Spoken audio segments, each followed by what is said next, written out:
Hello, everyone. Welcome to a new episode of Unlimited Railworks, Gamesline's premier anime podcast. I am your host, Rose, and with me is the whole damn crew. And they also finally did their homework. Everyone did their homework. Yay. That's Elvie laughing first. Hi, Elvie. Hello. You went to a damn convention also. I did.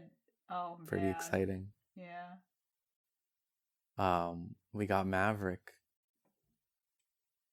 Like a rat in the night, ready to scour for pizza. I arrive with quick wit and will. It is I, Maverick Flamenco. Oh, I didn't come prepared with an intro like that. What color explosion would you have? The worst shade of brown. No. Pee-pee. Well, John. Just a sickening green or brown. John is also here. John, would you pick a nice color? Mine would be teal. That's a nice one. Okay, I like that. It can be. It would kind of look like toxic, almost like radioactive. It could be, yeah. Electric, probably. Yeah. Oh, that's true. Yeah, electric. Yeah. Ooh. I was thinking of Mountain Dew voltage. That's what I was thinking. So our homework was watching Samurai Flamenco, something I don't even remember when I assigned that. 7 years ago? Let's go with that. 7 years ago. Yeah. I mean, that's when it came about. Yeah. No, it's like 12 years ago. That's a whole decade ago. Yeah, it's an old show. I think that was, I remember I had just gotten into anime my last year of high school. And, I was watching that and I was like, damn. So Samurai Flamenco was a show that we watched. Samurai Flamenco is an anime television series conceptualized by Manglobe. I just wanted to say that sentence. I think that's really funny. But yeah, it's Samurai Flamenco is a really interesting anime that I think a lot of people talked about. I think the reason I picked it in the moment was because we had just watched Bravern, and it's very conceptually similar to Bravern in a lot of ways. In terms of its love of the super, not even like just super, right? Like just like super robot, right. super like Sentai, tokusatsu in general. Yeah, just Toku as a whole. And it just really goes through this one really goes through the whole thing. I remember in the moment, everyone, it was kind of like a realistic drama for a little bit. And then I think it's episode 8 is the one that really like throws the show into like, oh no, we're just going crazy. Like this is Super Sentai. You're like, all right. In a fascinating way. Before going back to being normal near the end, which is really fascinating. But normal is a way to describe what happens at the end. Normal, I mean, normal in the sense that like gay marriage is normal now. What an analogy! Yeah, I don't know. I just that's what happens near the end. It's So I'm going to hand over duties of the quick and dirty explanation of the show really to Maverick, because I watched the show like 6 months ago or something when we were going to do it. So it's kind of like I obviously remember everything because I've seen the show like 3 times I think now, but it's a bit of like all right, how do I tee this up? So Maverick, please help me. Yeah, so I think like the immediate thing to set up is that you have Masayoshi Hazuma, male model, dude that like growing up really wanted to be a hero in just the broadest sense of the word, grew up with his grandpa and just like had this admiration for the idea of like superheroes, people that like withstood this idea of justice, good and evil, and really found out in the middle of high school, like, yeah, dog, you can't do that as a job. That doesn't, you don't have prospects in that, dude. Even if you did work out a lot, even if you did, prepare, it's not a real career path. And so in the midst of still trying to uphold the male modeling stuff, is trying to do a bit of like vigilante justice through this hero that he created called Samurai Flamenco. And one night, in trying to withhold justice, police officer Hidenori Goto finds him like booty butt ass naked in an alleyway because his clothes got like ruined by trying to beat up a local drunk, or trying to apprehend a local drunk. And through that, the two become involved with one another. Goto kind of just placating this guy that deep down is very like willing to do the right thing and is so beholden to this idea of pure justice. And through the course of the show, that really is like the glue that provides the rest of the series the very big runway that it has. Because, as stated, we start with this idea of like, you know, local vigilante hero trying to present ideas of like communal togetherness, or like just doing well unto others. And it slowly evolves into, oh, someone got their purse snatched. I gotta like go stop these low rent thugs from like from harming people.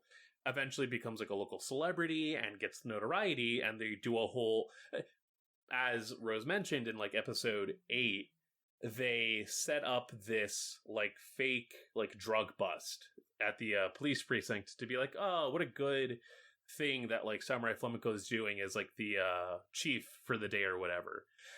And then at the end of that episode, one of the guys that was supposed to, I guess, be an actor for this starts freaking out, took some sort of substance, and transforms into Guillotine Gorilla, the gorilla with a guillotine on his chest, and actively murders a cop.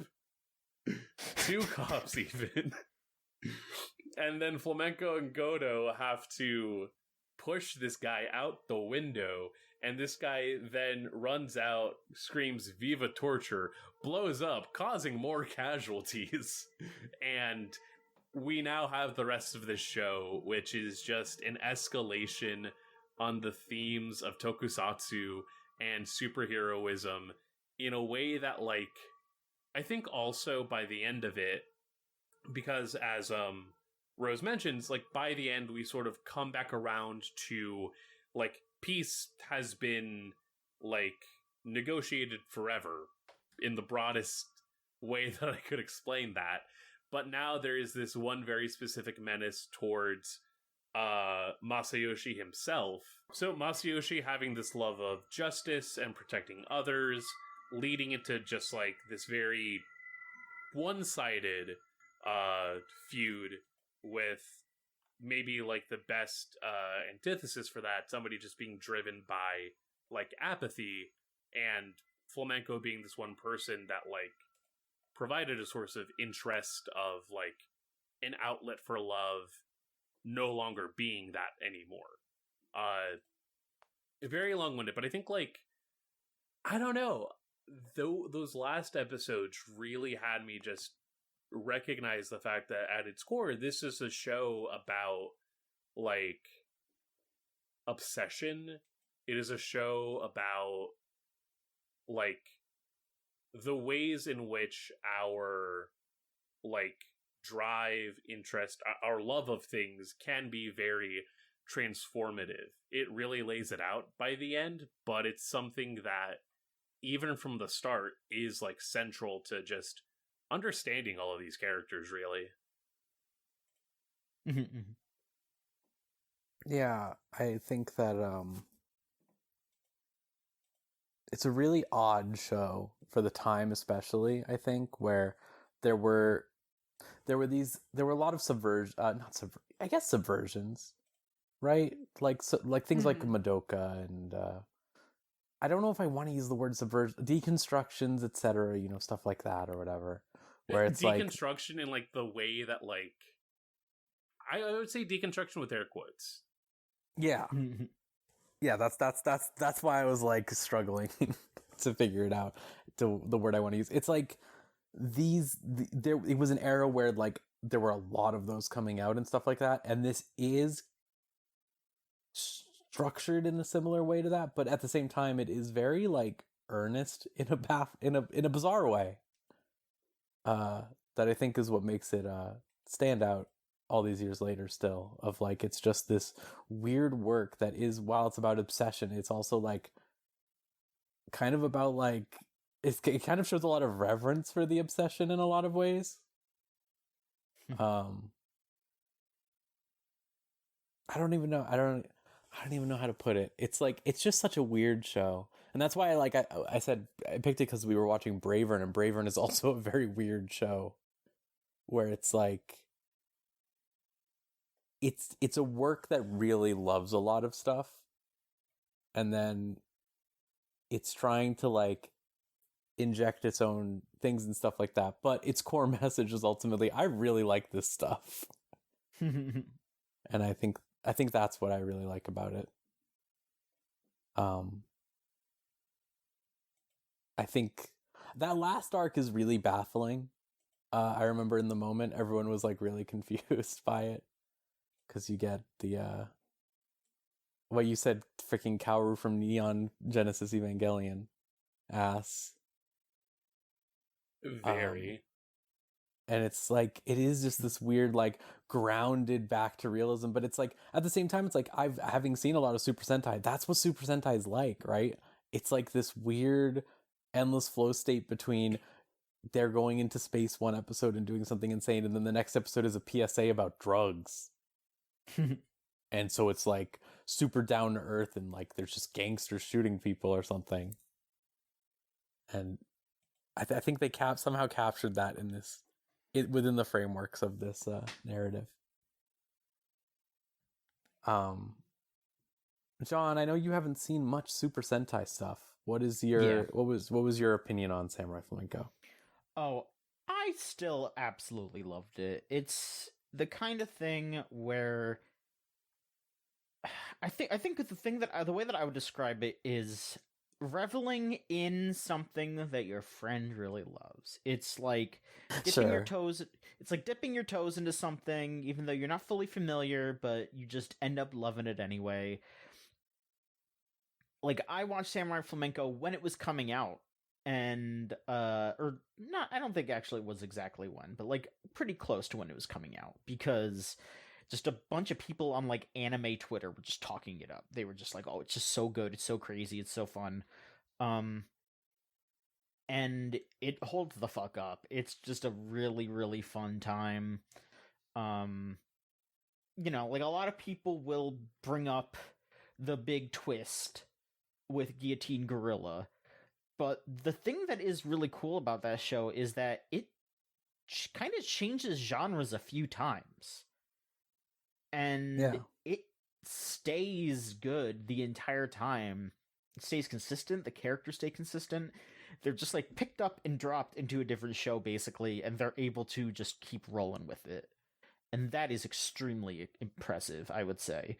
It's like there's a part where it goes from like a more, you know, Kamen Rider-esque thing to more of a Power Rangers thing, which they, you know, introduce more of like the kind of inner working bickering with the different Rangers and all that. And they just play with it. They play with it a lot, and I think it's really, really cool the whole time. And then it is just very out in the open, just like, yeah, we want to... This is about being proud of who you are and what you enjoy. Whether that's Super Sentai or being gay, you know? Like, I don't know, it's literally just...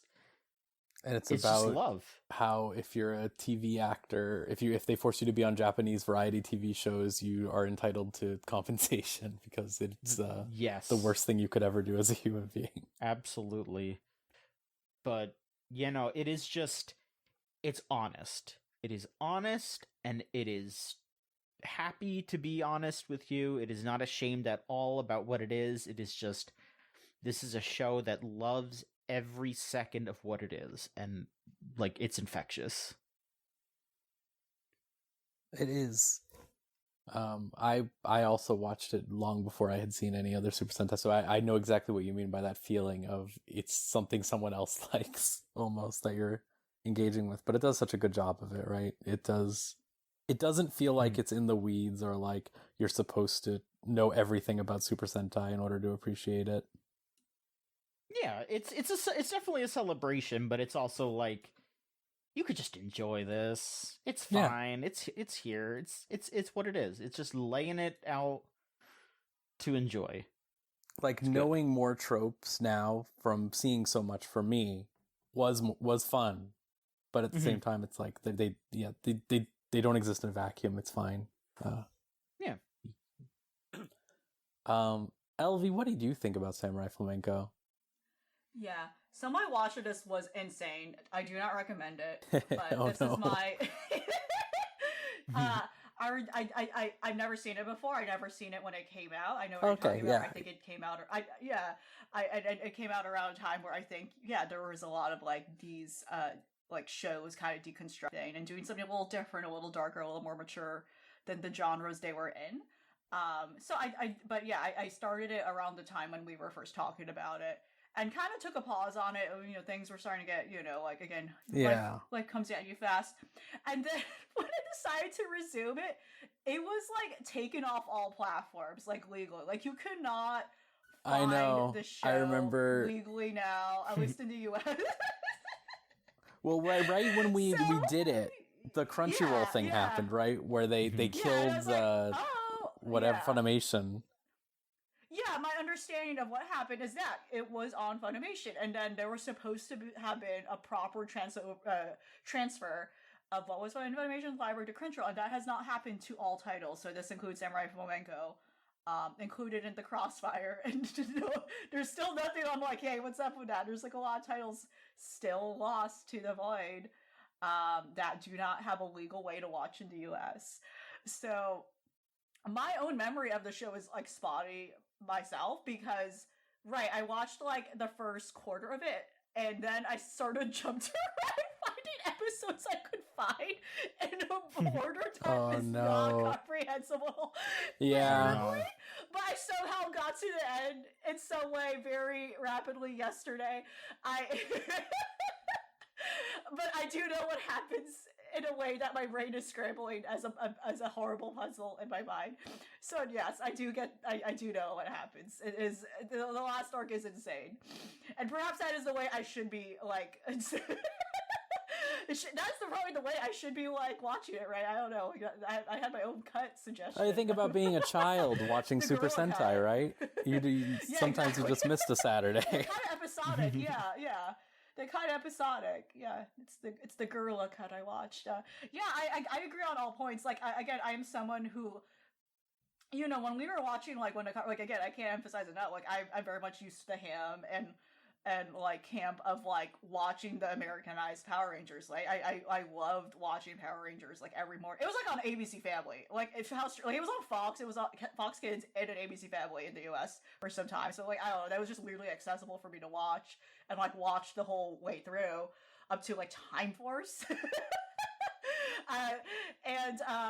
So it was pretty familiar to me, but I have not really tapped into like actually, like Japanese tokusatsu until like we were trying Kamen Rider and other things like that, and kind of through the osmosis of my other friends who really love this stuff, who love Super Sentai and all that. So it was very easy for me to kind of be very, like really enmesh myself in kind of the tropes they were lampooning and all that, and I really loved it overall. Second opening is a banger. But yeah, like I think it's very I think it treads very carefully of going too far. I really like where it kind of like knows where to stop, because it could have very easily went into the route of like, what's that other show? It could have easily went into the route of like just going full on like edgelord take on. What's the other one? What is that one? That yeah. Oh my god. Now, right? Yeah, what are you talking about? Oh my god.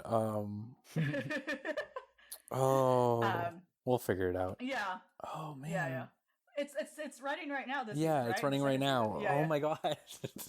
But yeah, like I think as people were saying, it runs into this interesting, careful balance between delusion, it might not be the right word, but I think delusion is where it at. Like the delusion of like this fantasy people are experiencing, which is their true selves, the true reality, versus the actual immediate reality you're experiencing, right? Like, I think I immediately thought of like a lot of the more serious pieces of work, kind of like Paranoid Agent, as we were watching, like there's a lot of interesting explorations of delusion and then the reality people are facing that are like, plaguing their lives. Like people are having these double lives, people are like experiencing things that are not quite real, but it's impacting other people. And again, there's like a lot of other things in regards to like Satoshi Kon's work in regards to like fantasy versus reality.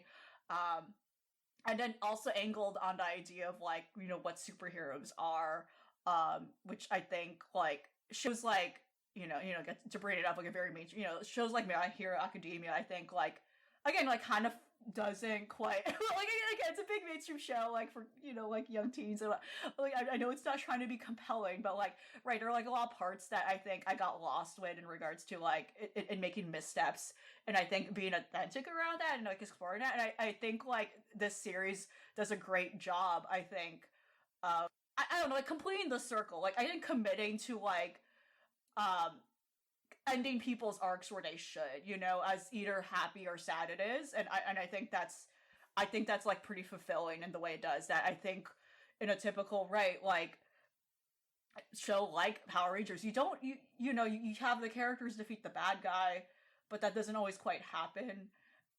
And they kind of go about their lives, right? Like we actually don't know the true end or the true finality of like what happens to these teenagers as they go on about saving the world, right?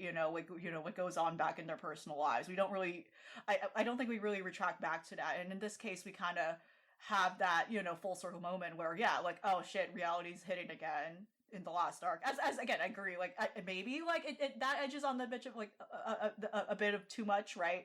But, like, I think it's nice to see that each character in this series, like, has closure in a way, whether it's tragic or, like, good. I think a big important thing about this series too is that it was necessary to have characters that were kind of close to being adults or are adults or adults past their prime. We don't see that often, right? In like shows of this genre, In like this where type they're of often thing, teenagers. Yeah, most often teenagers are often kids plummeted into like this. Again, it's the fantasy of the young adolescent, the young hero, and like how they're in a sense, or all these things. But I think it's interesting that we kind of have these characters who are already coming and jaded. Our main character who is kind of still a little naive about the world, like wanting to do what they want to do, and I think that really colors the world in a very different way compared to a typical tokusatsu that is which is how it's subverting everything, and I think that's really cool. And it's a shame as to how it's you unfortunately have to sail the high seas for it. It's a shame, and more people should see it and try it out. I think especially if you like the genre. In that sense, they're staying true to the Sentai experience, where that's right. You have to fucking find Don Brothers somewhere. Yeah. You're actually saying that also. I really think like people out there, if you like Samurai Flamenco, you should check out Avatar Sentai Dawn Brothers. Mm-hmm. Dawn Brothers is very similar of like having adults and being insane, being in a weird, not deconstruction, but Sentai response show almost. Yeah. God, ABC Family, huh? Yeah, go to Power Rangers. Yeah. It's just that takes me back to remembering seeing the ads for Power Rangers all the time. Mm-hmm. But Christian/Catholic to be allowed to watch Power Rangers. It would be too the people's violent? work. Is that the whole? Yeah. Well, it's real. See, it's real people fighting, so it's just too dark to show show anyone. Yeah. It'll encourage you to go to war. Especially the first season, the things they were fighting, fucked up. Yeah. Well, fucked up. What's his name? God, I don't even remember. The main villain. But they were in Zed, hell. Like, they were fighting. Sword, that or whatever. That's valid. Yeah. Mm-hmm.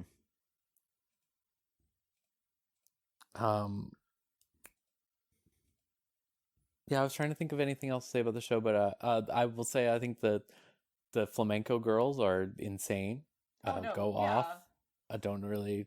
I think that's kind of like. I think being hurt by a lot of things recently, where they only pick one same-sex side of the war to support in their show, and then they kind of don't go the other one, like how Bravern had the beautiful gay men, but then every woman in it was like straight. And then watching Licorice Recoil, where they have gay dads, but then they're like leaving room for Jesus, as they kept saying constantly. They can't hold hands. Yeah. Yeah. Says you. My Licorice Recoil Nendroids love holding hands. That's true. Yeah, they gave them that ability to make up for it. That's right. Like, would you say, like, because I feel like too, when you think about a lot of women characters in this genre, and again, like, because this is from my limited viewing, not like, do you feel like this was like purposeful because of like that? Like, I think so too, to a degree. Yeah, like, I think it's definitely yeah. It part of it is like who made this show.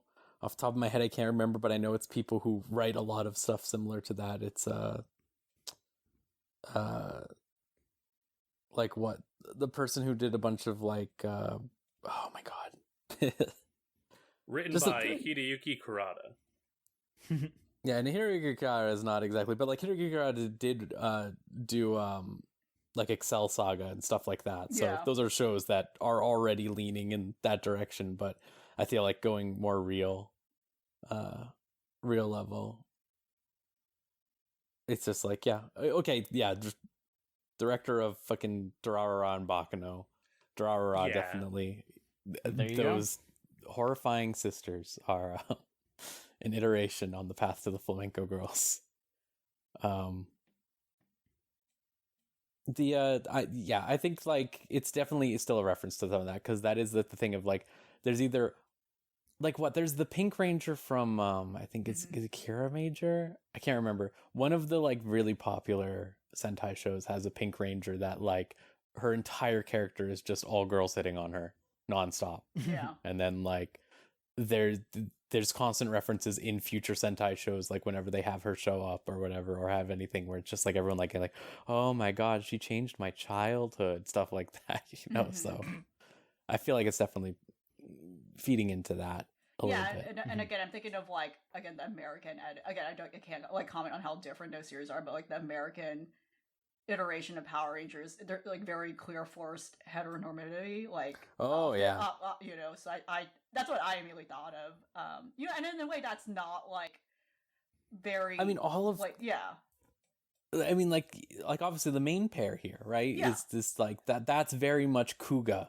The response to Kuga, where Kuga is all about this pretty boy cop hanging out with Kamen Rider Kuga, and they're doing things, and it's like housewives fucking love that shit, because it's just like these two handsome guys doing thumbs up at each other and holding each other, etc. Like the bromance. And it's like so it's like just delivering on that, right? It's just like being honest about it in a way that like like you said, the translation of it to an English localization made it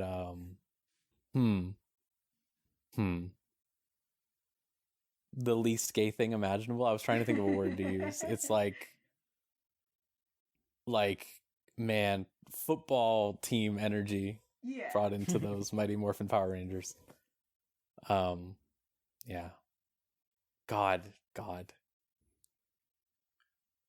I forgot that like for whatever reason, I felt like Kaname was supposed to be more of a villain in this show, and I was surprised that he wasn't. Yeah, I mean, he's giving the vibes the whole time, right? Yeah. Of like, he's really important, he's supposed to be twisted, but then he just kind of stops. It's like he's still twisted. He's actively involved in like adultery, but then also is like not that. Well, for me, it's like I forgot that. So Kaname, for the folks that like either forgot because they already watched all this shit, or just coming in raw because y'all be freaky like that, the like mentor teacher of Samurai Flamenco, in that he's an old Sentai actor who was like using the moniker Red Axe back in like, if this show is in 2014, I'd guess like the 80s, right? Or like 90s or whatever, is like basically being like, oh, I'm gonna use Samurai Flamenco as a way to like boost my popularity again. Please give me your character. I don't think you're good enough to do the character. And then eventually he's like, that was a test. You passed. I'm gonna train you so you can actually do crime fighting good. Which is kind of like the first hint of like, okay, heroes, are they a thing here? Are they not? Which I think is really funny, where like he's supposed to be a support character, but then every other time it's just like, hey man, I'm sorry, I gotta go do a thing in Hollywood. They need me to like build another memorial hospital. I was too busy at like the child charities in Africa to go and like support you for today, but trust, I got you, I believe in you, Godspeed. Like, you know, now that you mention that, that's also a great Sentai / Kamen Rider reference, because they always do that to the strong guys. Where they're just like, they're out of here, they're too busy in Africa. Like, that literally, like, I think of Kamen Rider O's literally has the secondary rider who's like always winning and doing stuff well just be like, I have to go to Africa now. Right. And then like further down we have the character Mr. Justice,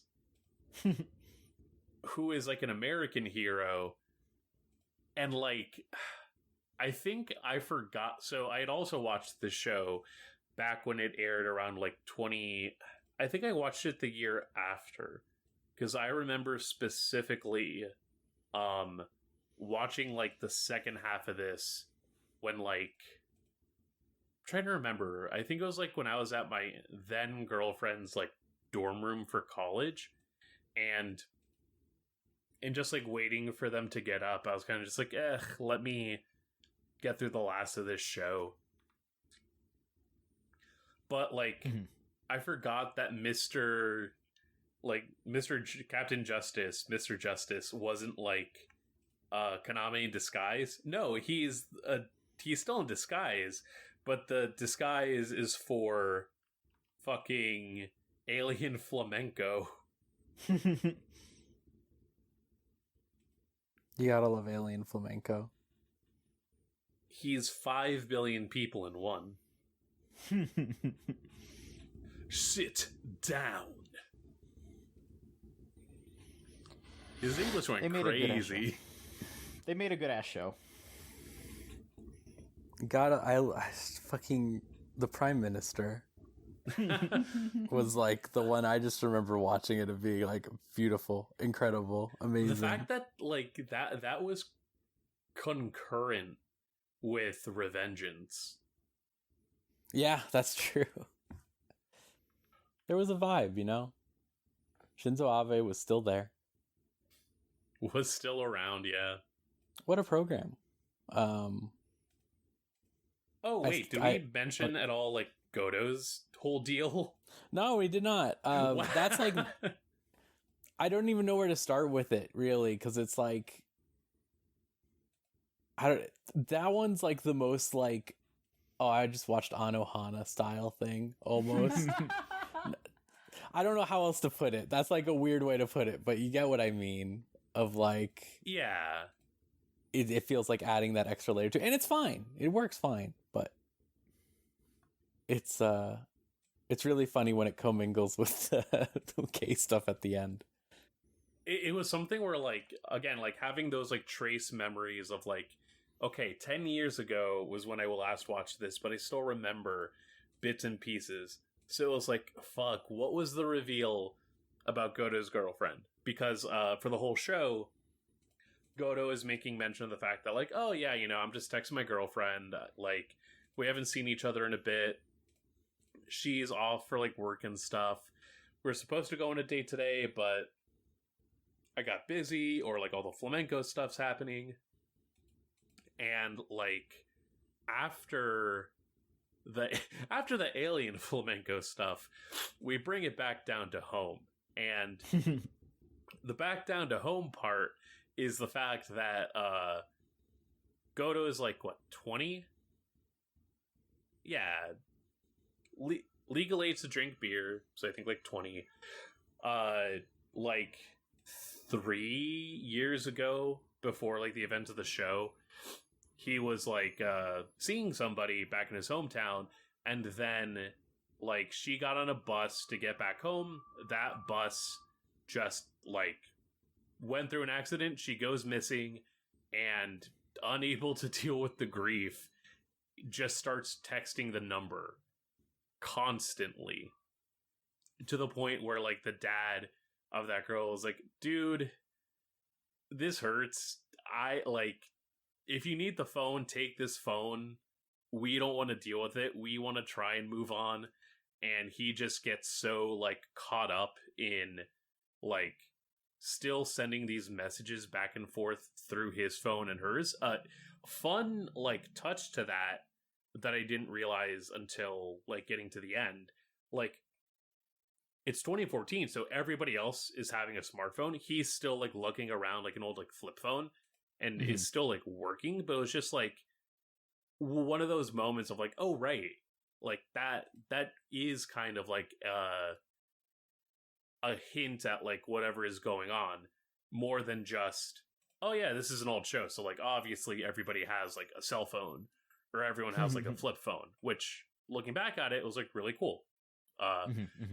But no, then like he gets confronted about it, and it's just like this whole like back and forth between him and Masayoshi, where it's like, well, what's real, what's fake, what doesn't exist, what does exist. And yeah, I think it does work in terms of it. Like, if one of the themes is also of the show is also to an extent like, there's a lot of stuff we kind of keep to ourselves out of fear of it becoming known to other people.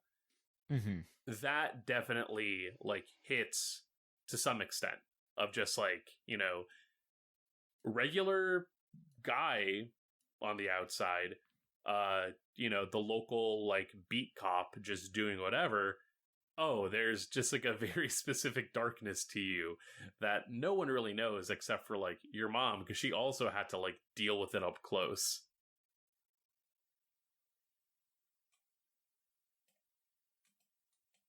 And that, you know, that does again fit into the whole, I think a lot of Sentai shows do that, where they're just like, you remember your human friend, your human buddy who's not a ranger? Well, episode 43 reveals their dark past, you know, like that type of thing.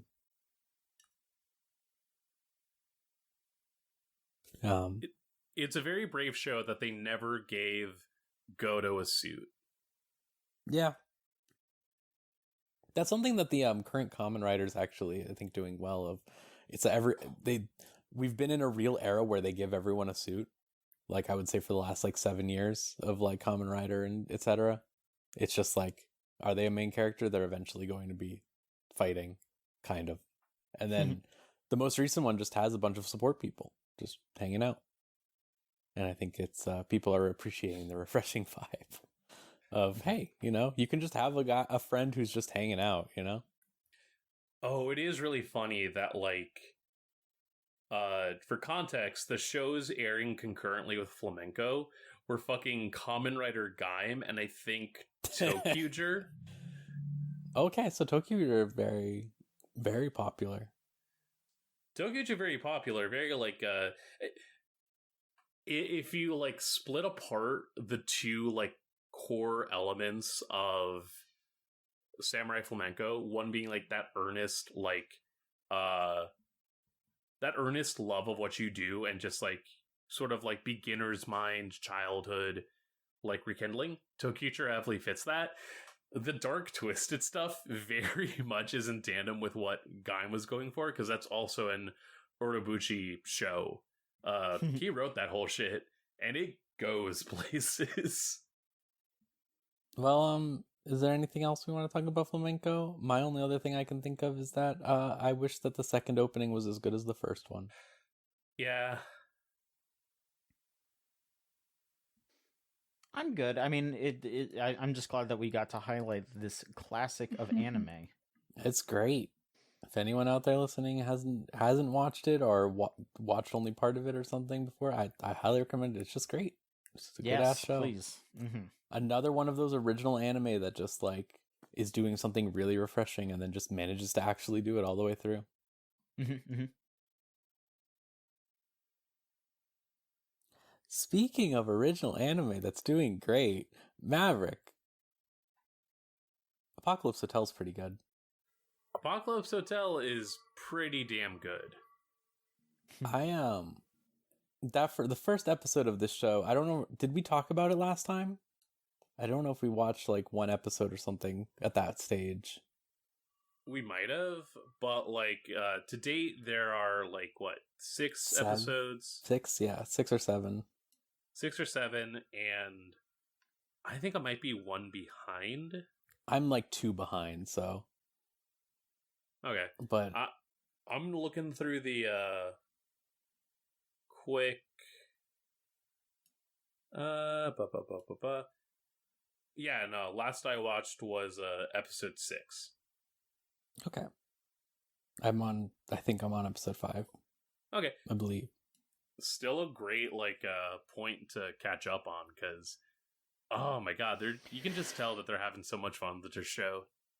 Yeah, I just love how much they don't give a shit about like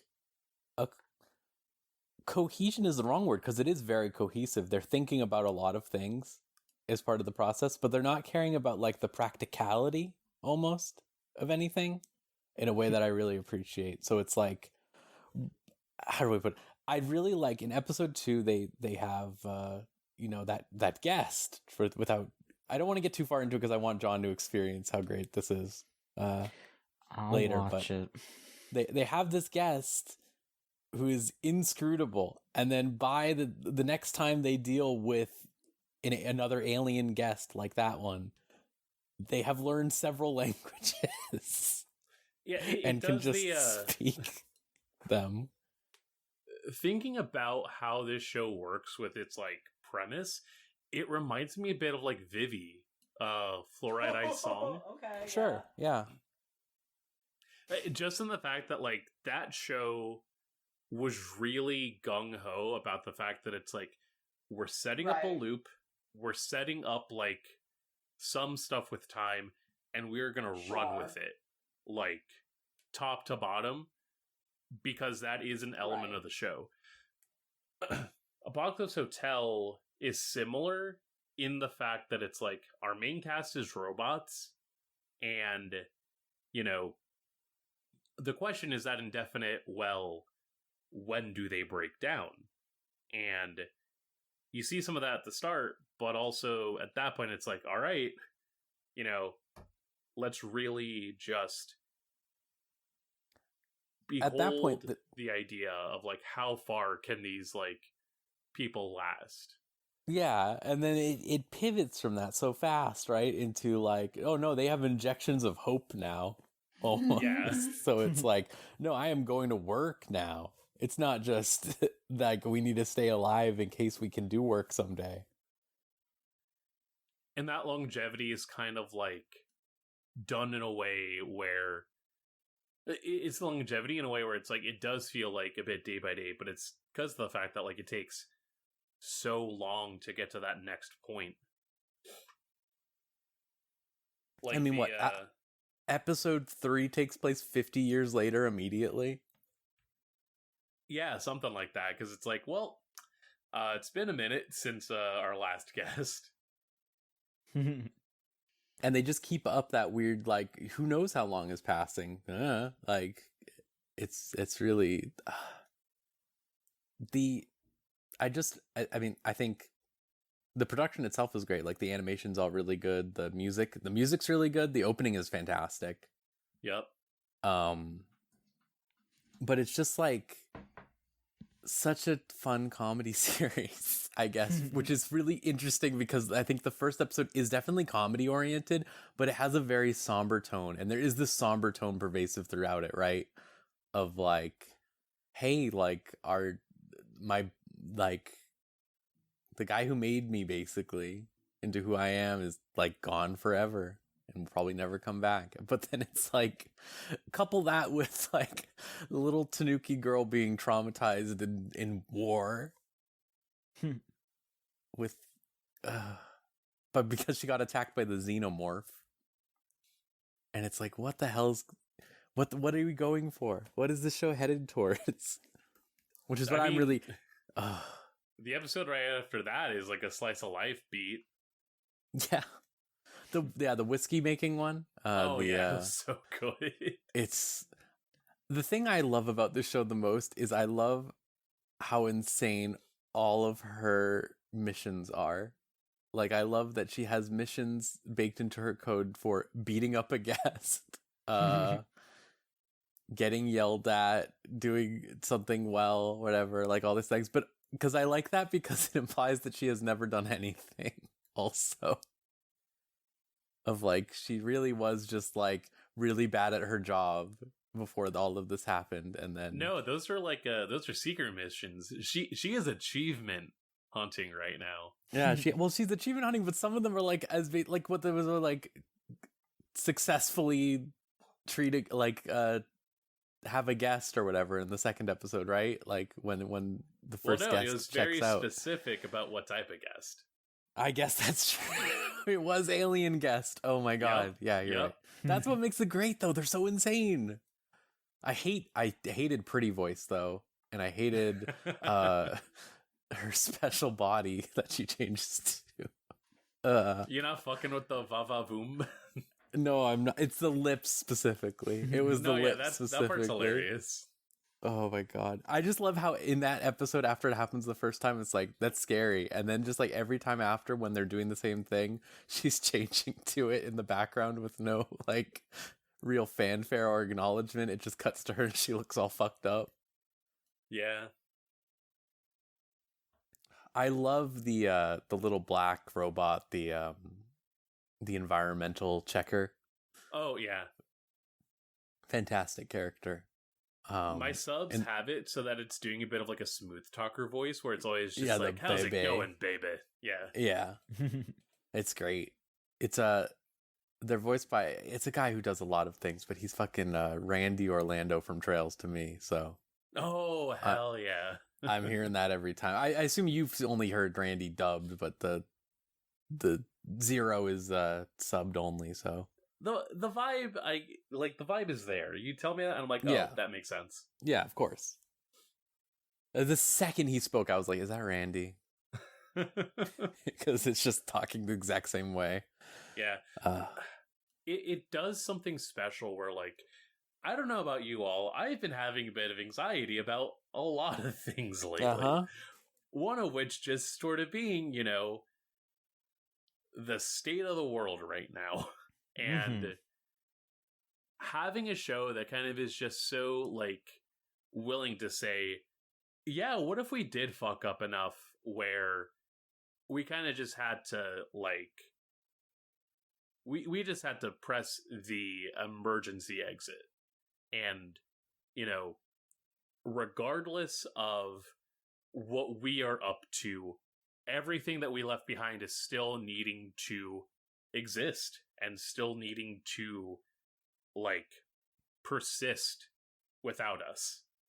And to see at least, like, a vision of that where there is still, that there is hope, that there is, like, optimism, that there is this, like, it is less a, like, eagerness for that return so much as just proof that, like, things can still be without us.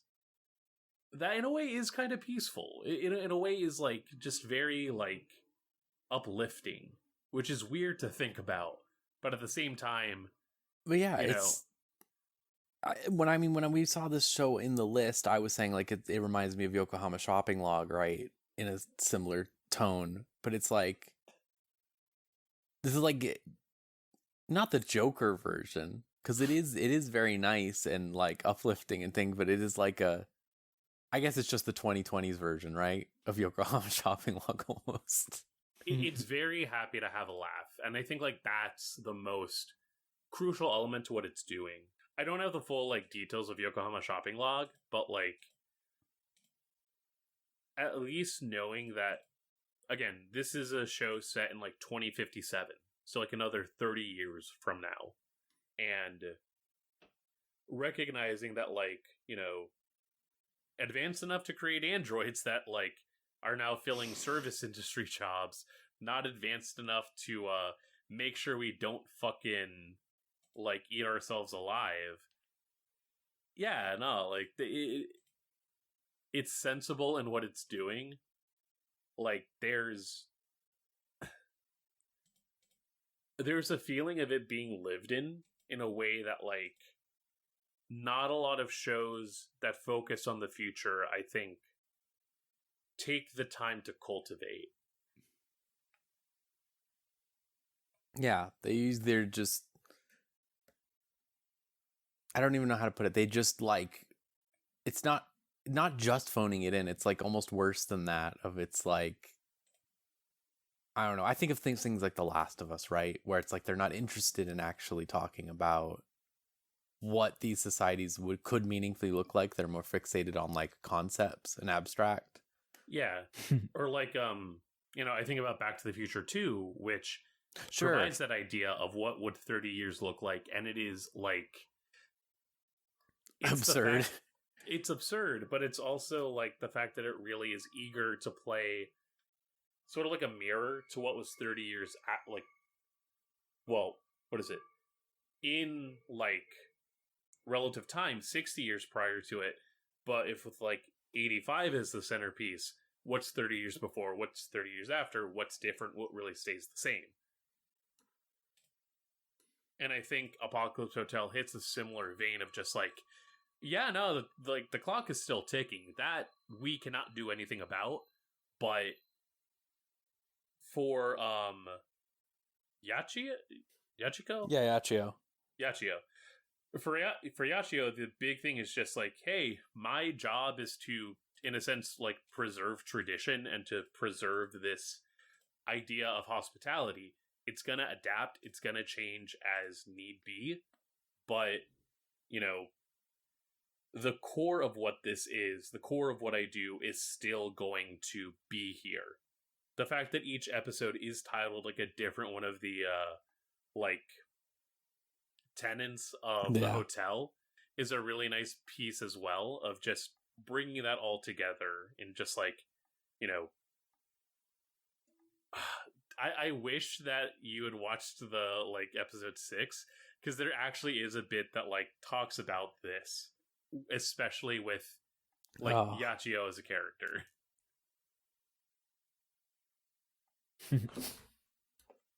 It's a good ass show. Really good. Yeah, I'm hoping it. I mean, I don't even know how it could fuck up Stinking Landing, kind of almost. I'm like, I think that its vibes are like so that I'm not like, oh, this better be leading somewhere, you know? I'm just sort of like, let's see what those crazy bastards are doing this week. Yachio wakes up from a dream. It's 2057. They actually just came back down and it was fine. Oh, thank God. That was my simulation. Yeah. It's not going to happen, so it's fine.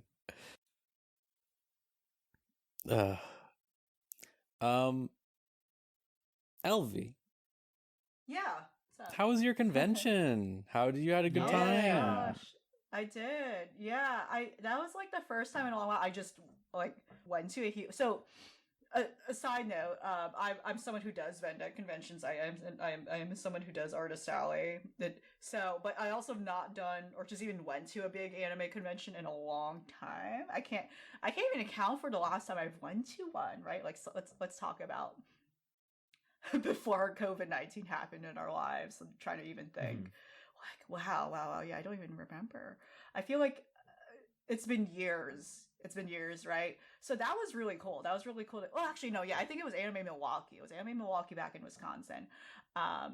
But yeah, this is Anime Central over at Illinois Rosemont. I think it used to be outright in Chicago, and then they have since moved to Rosemont, which is right next to Chicago. I know it's still in that immediate area.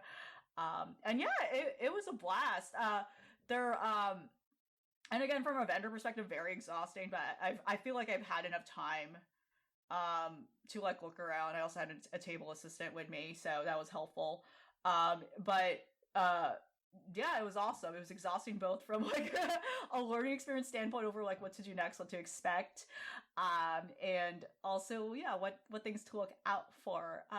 And everyone was very nice. It's definitely one of the biggest Midwest conventions. It's very clear that people want to buy stuff. People save up for this convention, like, and this is one of those conventions where people choose to like spend on this specifically. Like the sort of folks who are like, Hotel blocks are released, gonna book that now, immediately, you know, like the sort of folks who pre-register like the month like literally the weekend after, you know. And it was crazy too, because immediately the weekend after, I was saying in our chat, there were like 5 other North American major conventions happening. There's like MomoCon, Anime Boston, God. like all, yeah, I was like, what the fuck is that? Why did they all schedule at the same time? Weird. I know Anime Boston, I think, normally is around Memorial Day weekend, but it's just interesting that they just overlapped. So there were a lot of, like, other artists who, like, immediately had to rush out and catch a flight, like, even before closing, because they're, like, also booked for those things. And it was just easier for them to, like, start heading over to those places and, you know, prep a week ahead, because they're folks who, like, probably do this stuff full time, and that's a lot of respect for that hustle. But it was crazy going. So, in the vein of like anime conventions, for some reason, undergoing a lot of natural disasters recently, I think the Chicago Midwest area, they were having like a storm tornado watch. So flying in, like my flight was delayed. I was like, oh man, I guess I'm not leaving New York tonight. And I was just willing to accept that, but we somehow got in. But yeah, like there was scary like turbulence and stuff, but overall there was no actual tornado or anything. But weather was really strange and like windy, as is the Windy City. So maybe that's correct. That's accurate, right? And yeah, overall very fun. Like, it was just cool. Like, again, it was just cool seeing people's cosplays too. It's just nice to see people really put a lot of effort into like things they love, right? You know, I guess in the lieu of Samurai definitely Flamenco themes. The big programming pull for me, Doris, like, I gotta see this. And thankfully it was like at the end of the day anyway, was that this was the first time US premiere of Thunderbolt Fantasy's finale movie. So that was very exciting. I was like, I gotta see these puppets. I gotta see them. They came all the way from Taiwan. I have to see these tiny little guys. You know, again, no spoilers. I think it's going to be distributed on Crunchyroll officially at some point, maybe this summer, I believe. You know, it was already fully subtitled and, you know, English translated, so I think that is the Crunchyroll cut we saw. You know, maybe with other minor edits or whatever, you know, probably licensing stuff pending before they can publish it, right? But it was damn good. I definitely know I like skipped a season in movies, so I had no idea who the fuck some of these characters. I was like, who? Like, there were definitely more demon characters. I was like, okay, who slayed? This looks cool. It would be cool if I knew who they were. Don't know their name. But amazing. They really, like, you know, Peely Animation, which is the studio, right, who makes this series and other projects, right, other puppet projects. Yeah, they really elevate their effects game. It's insane, and like in a way that doesn't diminish still the traditional practical effects of the puppets, and like clearly still a lot of like love to the tactile art of like the puppetry itself. There's like no CG bullshit that's over like accentuating or over enhancing things where they need to be. I feel like a lot of that again is just in the post-production like of the effects and magic you see in the show. There's like very fun little sets. I think the most interesting aspect to this, which I think like is explored more in like again the stuff I've not seen still and like, you know, have not caught up to, is the incorporation of people in suits. So a lot, you know, traditional like tokusatsu, traditional kaiju, Godzilla. You know, there is like sequences or a sequence in this movie where there is someone in a suit, in scale to the like in larger scale to the puppets, and I think that's cool. That's very fun. I think they, I think like the way to like so there was a panel and stuff. And there's some of the workers who and the brand ambassador and producer who are also there to talk about it. I think they officially call them cosplayer puppeteers. So these people are also people who are like responsible for puppeteering, but also they are someone who probably has to put on a big monster suit and and has to get attacked by puppets and stuff. And yeah, it was very cute. It was so like cool, and they were like the actual puppeteers who did show up, they were very humble about like their craft and stuff. They were very soft spoken and didn't have a lot to say when people asked questions and stuff. And it was really cool. Like there was one story they shared where like someone got coded in like blood effects. And they had to go to 7-Eleven or something to fetch food, and like they had no time to wash. They like had to get food for people, and they were like shooting something at night, I guess. And yeah, they just showed up scaring a 7-Eleven employee in like fake blood and stuff. So it was just cute. And yeah, like and it was cool. I got like a cute bookmark. They had a little trivia thing, but they had like a whole like stage like rock paper scissors, and I somehow was the round of people who won. So I got a cute bookmark, some merch they had that's only in their Taiwan store. Which again is possible. You have to find a proxy, alas, for it. But yeah, it was cool. And there were a lot of people who were like, love this stuff. Again, there was a girl I saw. She had like a whole Ida bag of the Galeless Wind, and had the doll, had the puppet's face. And people who had like other cute merch, which again, like is from like Taiwan, like the Taiwanese fan community, probably like fan merch they were able to find that figure out a proxy for us. They were explaining it as we were laying in line. And yeah, they walked the puppets. They had like a kind of cute mini red carpet situation with cosplayers and showing the puppet articulation and whatnot. And yeah, it's beautiful. That said, ending is insane. Kind of insane. I have to think about it. I don't know how to feel about it. I have very mixed feelings about it, but I feel like too it's probably a fitting end to it. Insane twist. I don't know. I feel like I probably should rewatch like season 1 a little bit, but also like I feel like season 1 is such a pipe dream and very distant from like ultimately what the series ends up becoming. And probably I should just watch like the seasons I still have not watched, and the movies I haven't watched. And yeah, it's great. It's amazing to the end. And I hope they'll be able to make more projects like this that people in the US will be able to see. It was just really cool, and like yeah, just seeing them in person up close, it really shows like how amazing and detailed like the sculpts of them are. And again, like mind you have to for something like this they make multiples of this stuff. I think they were explaining the production process of like when a new character is made, there's the character designer who's kind of part of the conception, but actually like building out a puppet like takes like months, like a couple months. Whereas the character designing is not like taking a lot of time, but the actual build takes a bit. And yeah, that was very cool to experience. But that's kind of like the main highlight. There wasn't like anything else I saw like in the programming that I was into. Played some weird arcade cabinet games. Cannot tell you the names, but very strange stuff that I don't think the US has. Because again, those were free to play, and that was cool. A lot of like what's the word? A lot of clowns.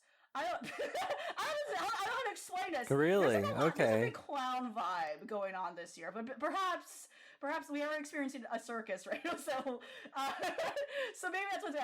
But yeah, there was like a lot of Balatro. I did not listen to how that man pronounced that, but a lot of friend groups who were doing that, which is cute. But a lot of people who were just dressed up as clowns, like not even the that clown girl on YouTube. What's that name?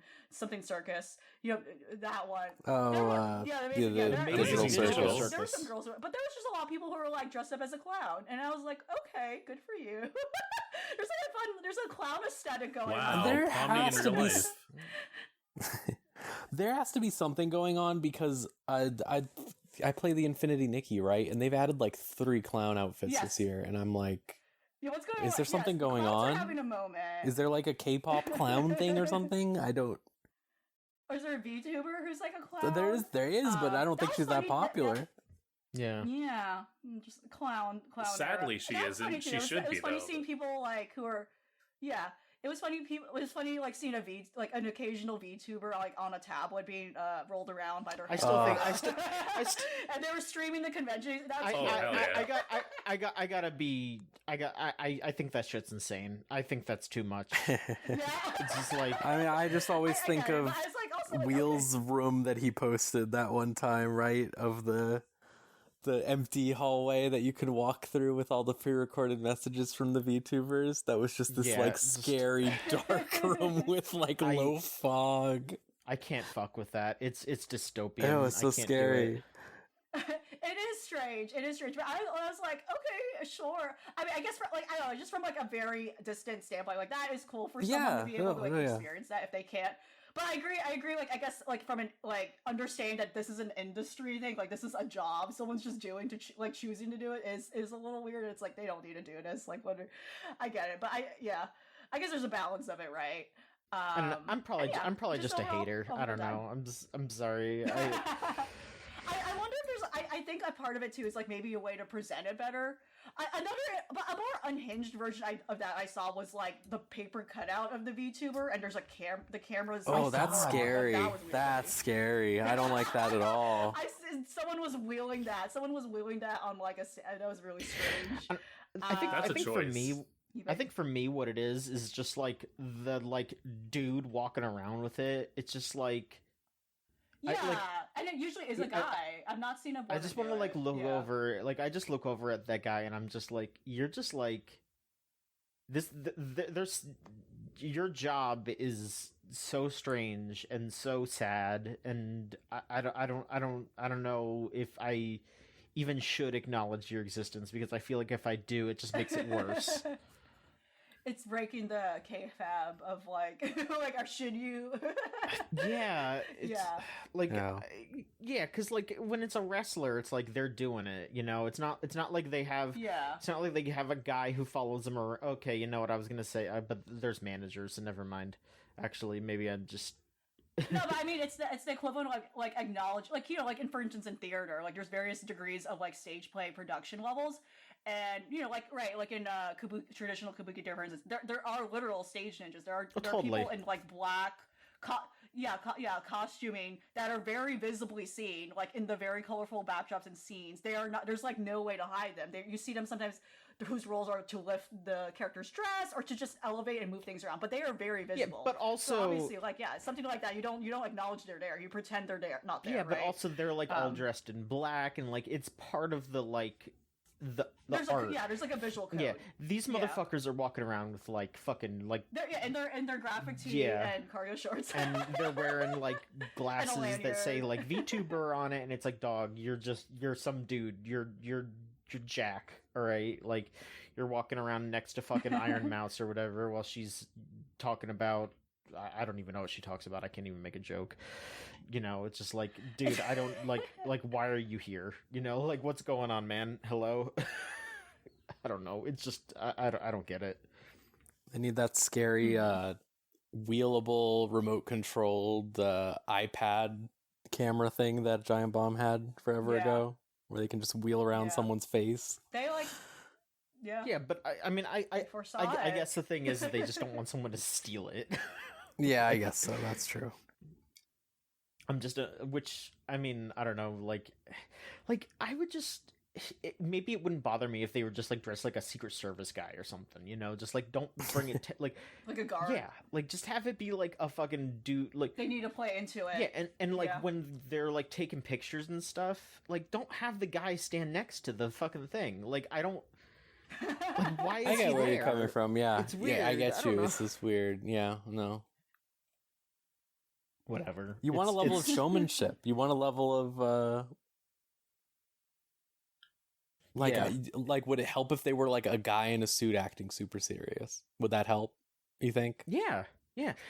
I mean, I just kind of backed away from it, but me talking about wrestling managers, having someone there playing into the kayfabe would help.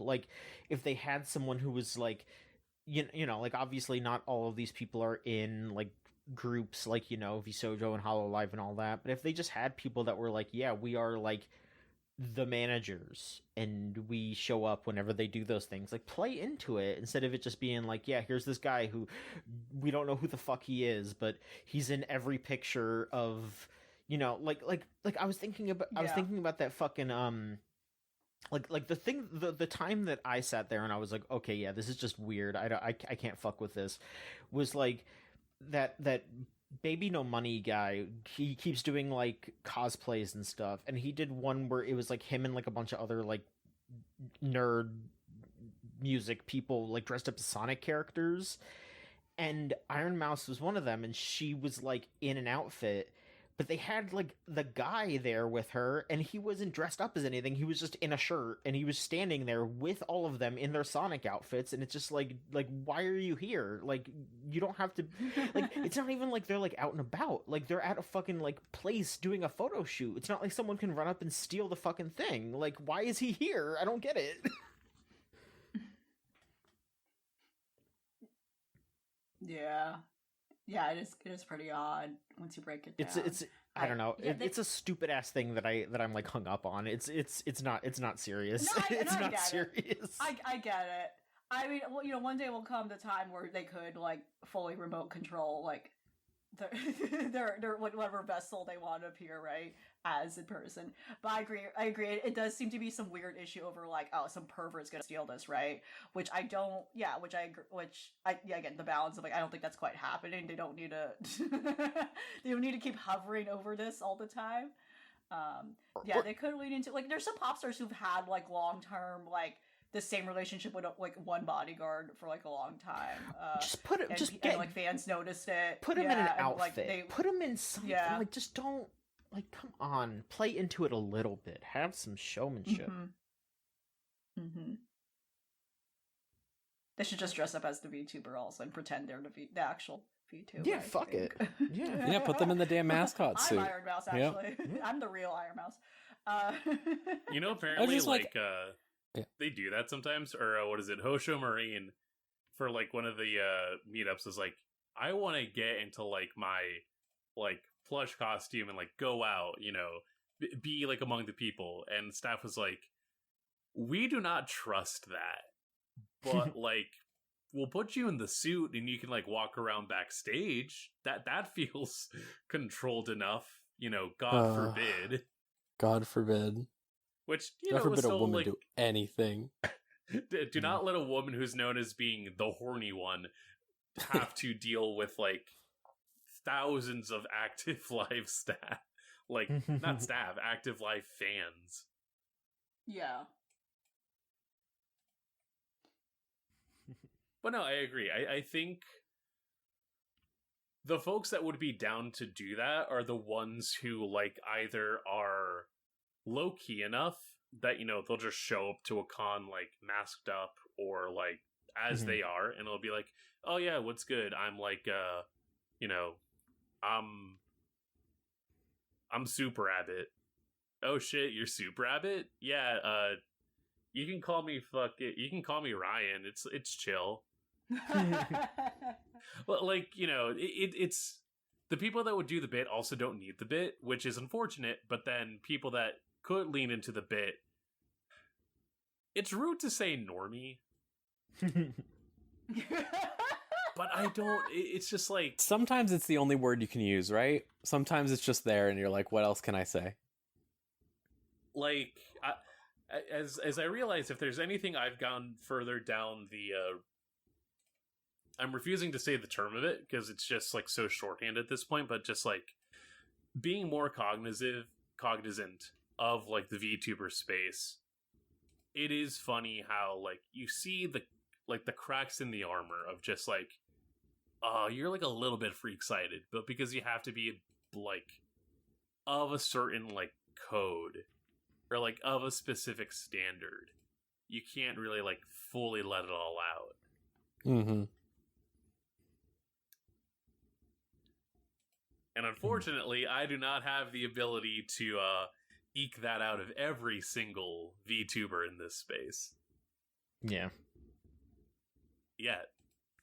But I mean, I think more and more of them are realizing that they can free themselves by becoming independent, so. No, yeah, I mean, weird lean into Maverick's VTuber corner, I guess. Gigi Maureen, one of like the more recent VTubers in Hololive, kind of just like said pretty flatly, like, yeah, I lean Ace, which, you know, in terms of like any sort of actual like humanity from, well, Yeah. the way that weirdos really like to dehumanize these people, that was really like that was really cool to see, especially with the follow-up of, yeah, I read a bunch of yaoi, but it's just like, I'm reading for sport. There's no allure. It's the love of the game. I respect Which it. you might also know her as the person that was crashing out over people, mistakenly trying to say that she was shipping herself with a Sandalphon of Grand Blue, where she's like, no, I want him to be plowed by another man. You don't see the vision. When I was told about that, I was like, I would have crashed out for real. I would have crashed out like so hard about people saying that to me. I would have been like, hey. It's like you don't know the difference between a Fujoshi and a Yume Joshi. You don't fucking bar get for it. bar. And that's how you know that there are some real ones out there.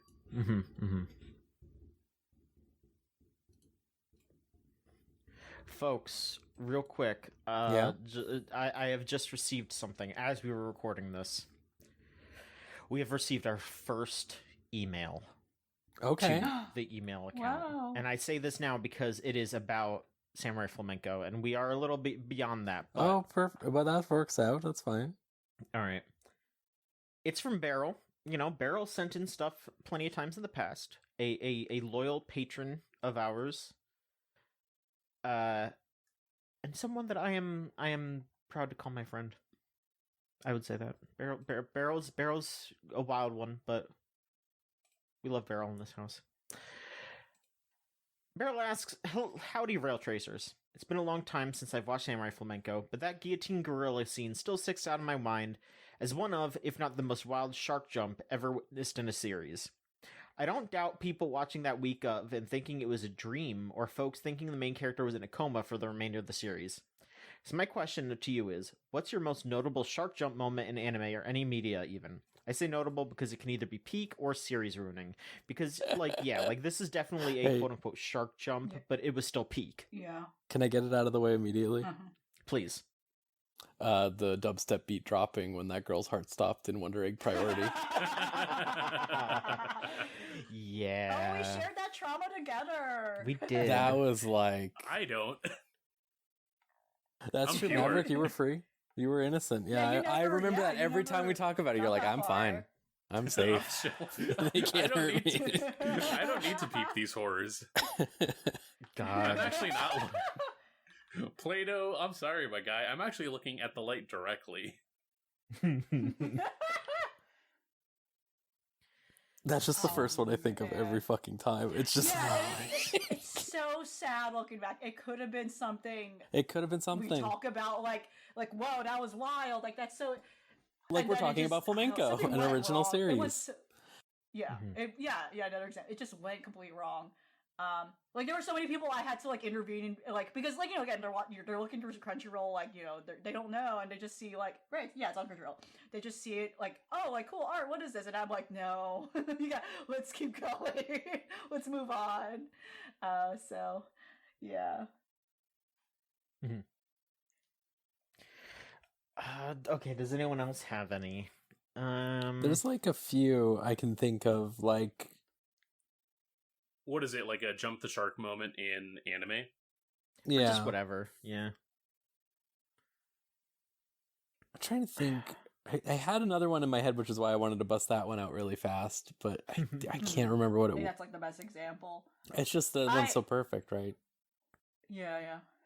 I guess it doesn't count. I don't know, like, it doesn't count because it was technically, like, a season end, but right, like, knowing, like, what's not supposed to happen in Machi Record. And I just never bothered finishing the rest of the anime adaptation. Oh my god! I was, like, so bummed out. Yeah. That's like not even a jumps the shark. That's like a drowns themselves. Yeah. For some reason. And that's like a bummer.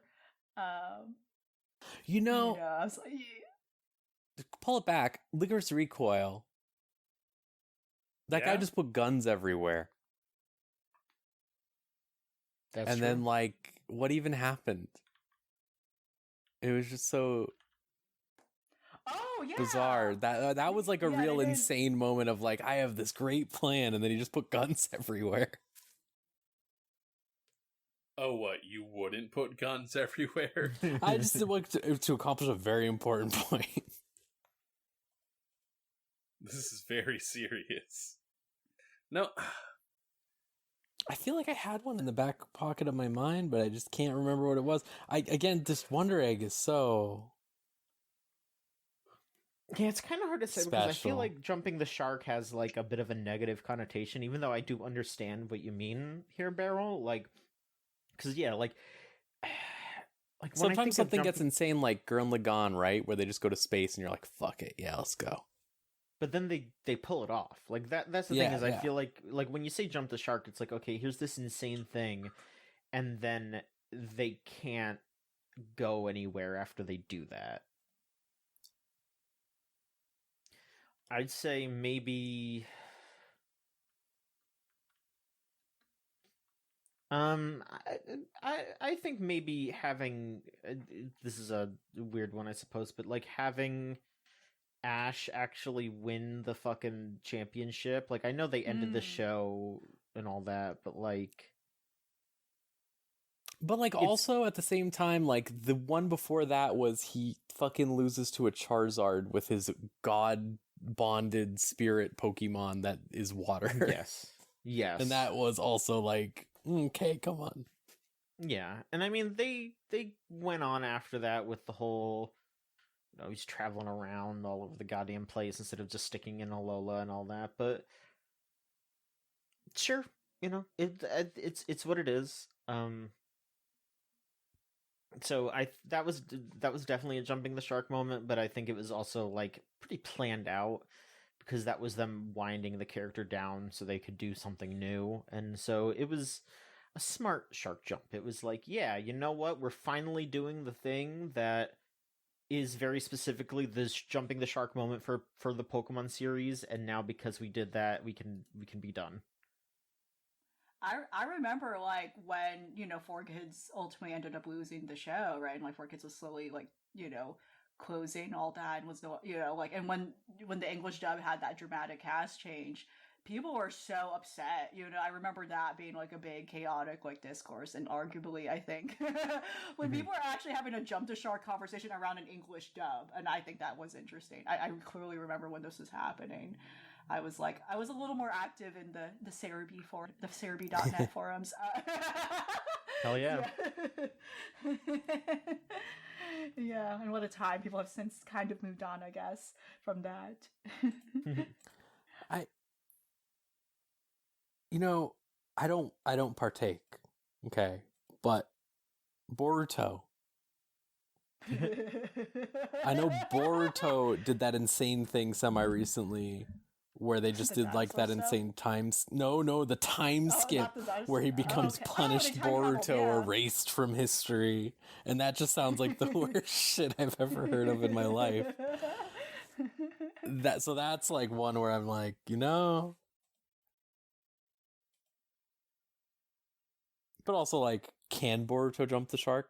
Can it actually? I don't know. Isn't Boruto itself jumping the shark? Yeah, like I feel like the end, the ending of Naruto would not have been jumping the shark, but the fact that they continued afterwards, it's like, yeah, you wrapped it up. Like, why are you still doing more? It's like a retroactive shark jump. The ending of Naruto is kind of also a shark jump where they just bust out Kagura Hime and are like, all right, moon alien god, let's go. Fuck it, yeah. After like a kind of almost grounded samurai ninja war. Mm-hmm. It's just a very odd thing. I will also say that Beryl said, for me, Kamarabi plagues my mind. I don't want to get into specifics for any poor soul who still wants to watch that show, but good God. Oh, right. Yeah. Yoko Taro and I don't even know what he did on that. Like initial concept. Oh, the fuck.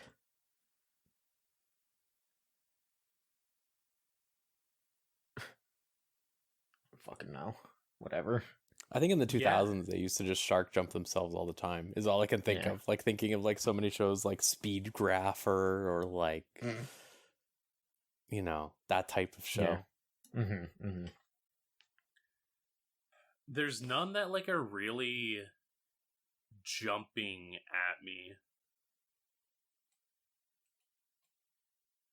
Yeah, I don't know. Saying like, you just watch normal shows that never go crazy. They're just always just kind of chill like that. I don't even know if it's just that. Like, my closest thing would be the ending of like MyGo, which I've talked about on here, where it's just like, sure, you can't some people feel tell that way. me, like, you can't tell me that the place where everyone has enough money to play at the big music venue has alcoholism as an issue. I think that they like there is this insane Ave Mujica is kind of a shark jump, but like a positive one. Now that the series is done, I thought that Ave Mujica was really, really good. I hear great things about it too. Like that's why I'm hesitant to call it just like an outright shark jump. But it is also though, because and you get this in the final episode of Ave Mujica where you get the MyGo and Ave Mujica like full concerts just doing like things. And it's like MyGo is just a band that has like, you know, like 40 people at their local house show. And then Ave Mujica's at Budokan. Like, yeah, the one episode it's such where an it's insane like, contrast.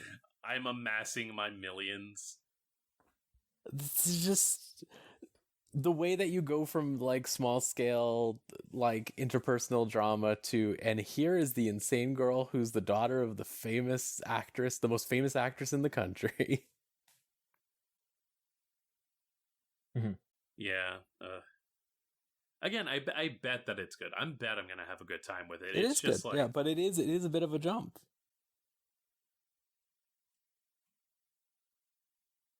because then otherwise it's like, because I think part of it too is that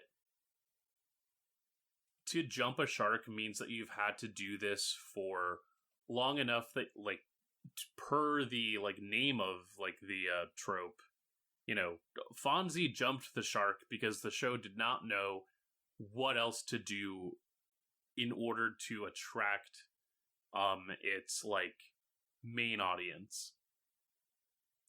And it just like really did not know how to put that together. And anime, I think, like struggles to really have like specific instances that where like even looking on a quick list of like top 10 jumped on shark moments in anime, and it's like number 6, It's Attack on Titan. One Punch Man's second season dropped in animation. It's like that. That's not a shark jump. That is a symptom of a failing industry. That is a symptom of something much more sinister. I agree. I think too, like, you know, again, the term originating from like this happening to long running sitcoms, right? I think we haven't had like anime in recent years that had that longevity. So I think that's why it makes sense for something like Pokemon to be brought up, but also why, for example, things I'm thinking of are like literally like, oh, this season wasn't necessary. So, but that's not really a shark jump, right? If we're thinking of the original definition, yeah. Or like this wasn't unnecessary season. I'm immediately thinking now of like the Higurashi sequels / remakes, which were not really remakes. But that kind of is almost a shark jump in a sense of it's like they made an original route, right? For like because they thought that they had to. Yeah, but I don't know what they thought they had to do. It's in the weird box of like, oh, this was just something that didn't need to be made or like had to be made in the way it was. You know, it's like not really a continuation of something that was like kind of, I don't know. Yeah, it's a little tricky. And that's why I thought of like Majiro Record, which again, like that was technically like an ending. Like I don't. It's kind of a shark. That one's kind of a shark jump because it's almost like they made an anime where they didn't understand that like they could make a Madoka anime without the total depressing tone. Yeah, they could have played it straight. They had to inject it. Yeah, and then they had to amplify something that, thinking that it would be appealing to the original audience. Yeah. So that, in a sense, that is more true to it. And the fact that it has to be something that is so willing to like take a risk, but then just does not land it. Like, I think about, what is it? Gun Gale Season 2, where it's the inverse because they choose not to take a risk. Yeah, they just play it safe. Yeah, really play it safe, just treading similar themes from the previous season. Or, I'm sure they exist, but in my case, it's hard to think of one where it's like, oh, after this episode, just the rest of it is unwatchable, or there's like an immediate drop in quality in a way that is like just, well, actually, again, because like trying to think of stuff that isn't just fully down to production, I do think about the latter half of Gundam Wing. Sure. But that is an effect of like, no, 08th MS Team is the one where the lead director died. In Wing, the guy just like got fired, I think. And he has no rights. He has no rights, but also the second director kind of just goes, we're at the end. Gundam Epion. Sure, man. All right. All right, dude. I miss the talkies.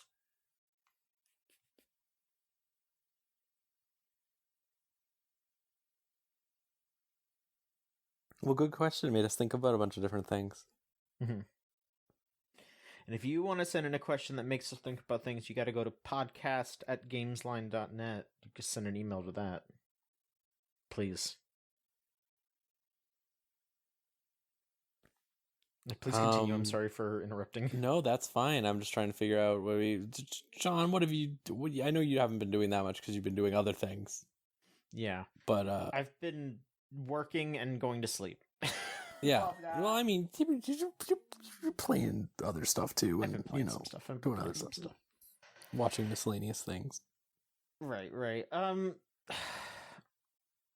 almost done with Dragon Ball Daima. I have like 4 more episodes left because they did finish the dub for that. Oh, okay. Oh, nice. It's decent, it's just like a little Dragon Ball adventure, it's fine. It's fine. They put out the second episode of the Yu-Gi-Oh thing. What the fuck? Oh, they just even worse. It got worse. Kinda, yeah, because they just basically did the same thing, but from the other character's point of view. So it was just the same thing again. There was a little bit more at the end, but not a lot. Maybe like another 20 to 30 seconds. And then now they said that the next one is going to be the Fallen of Albaz story, which like there's like 100 and something cards that tell that story. It's long, and they're like, oh, it's going to be 6 episodes. Oh, so like 18 minutes? Okay. They're insane. They're fucking insane. I don't get it. I don't understand it whatsoever. I showed it to somebody who likes anime but doesn't know anything about Yu-Gi-Oh, and they were just like, yeah, I don't understand what that was supposed to be for me. And I'm sitting there like, yeah, I don't know what it was supposed to be for me either, so I don't think this is for anybody. It's bizarre. It's bizarre. I mean, I've been watching also some Galaxy Angel, and for those of you listening now, we do have a new theme song. You probably heard it at the beginning, and that was partially inspired by the Galaxy Angel music, so you can tell that I think it's good as hell. Galaxy, it's just, there needs to be more shows about teams of women who are just goofy as fuck. We need this in our lives. Yeah, like, why can't I think of its name? Oh my gosh. Dirty Bear? No. The space one, Bounty Hunter, Dirty Pair. I have a Lost Star. No, not like that. Just that they're so tangentially. Oh my god, I'll remember it. but still, yeah, we need weird women being weird together. That will save us all. Not Excel Saga? No. I'm gonna remember it eventually. I just have to figure it out. It has the elf. The elf? Yeah. The elf. Tenchi Muyo? Yes, thank you. Oh, I kept yeah. wanting. Yes. Do you want to know That what was the like problem was? space. My head just kept going Mushoku Tensei, Oh, Mushoku okay. Tensei, and I was like, no, no, Oh, no. no. Like over and over again, I was like, that's not it. Tenchi Mucho. Yeah, thank you. Yeah, like that. Yes. Big agree. All right. So I keep watching Shaft's Ninja and Assassin Under One Roof, which is a dark-sided Joker show, but in a really good way. This is a show about a ninja and an assassin living under one roof. But they do this twisted thing in the show where they have a bunch of women ninja constantly showing up, hunting after the ninja main character girl, and then they just kill them instantly. They kill at least one per episode. But then when the episode ends, they do like a flashback sequence with like a normal slice of life show, like having those girl ninjas hanging out with each other. And it's crazy. I don't even know how to describe these vibes. I don't think I talked about this show last time, so I'll just say like it's basically like this ninja gets peer pressured into running away from her clan or whatever, and then when they go after her basically to like, you know, kill her for running away or whatever, she happened to have stumbled upon an assassin, and the assassin just kills all of them for her. And then she becomes good friends with the assassin girl by because her only ninja skill is that she can turn things into leaves, so she can clean up crime scenes after she's assassinated someone. Lovely. It is an insane show. It's Shaft, so of course it is, but it is. I highly recommend it. I think it's really funny. I think that they did something incredible where I think my girlfriend was saying this, when you watch it, there is just a canon lesbian couple, like these two like adult lesbians or whatever, who are hanging out near them, who are just like very vocal about being lesbians and whatever, being partners, etc. And I think they had to do that and make it so obvious and blatant because the main pair is so homophobic. Of like, the assassin girl is just constantly like really annoyed by the ninja girl, and the ninja girl keeps trying to be nice, and she's just like, ew, gross, and all this stuff. It's just a good show. It's just a lot of fun. There was this like, it's just a lot of weird, insane things happening. I guess I shouldn't go too far into it because I don't know. People should go check it out because it's a great Shaft production. They're really putting it all into a manga that I have looked it up in is a very pretty basic structure, not 4-koma, but like similar to Bocchi almost. And then it's like, and it has the Monogatari levels of effort put into it for some fucking reason. Sure, fuck it. It's fun.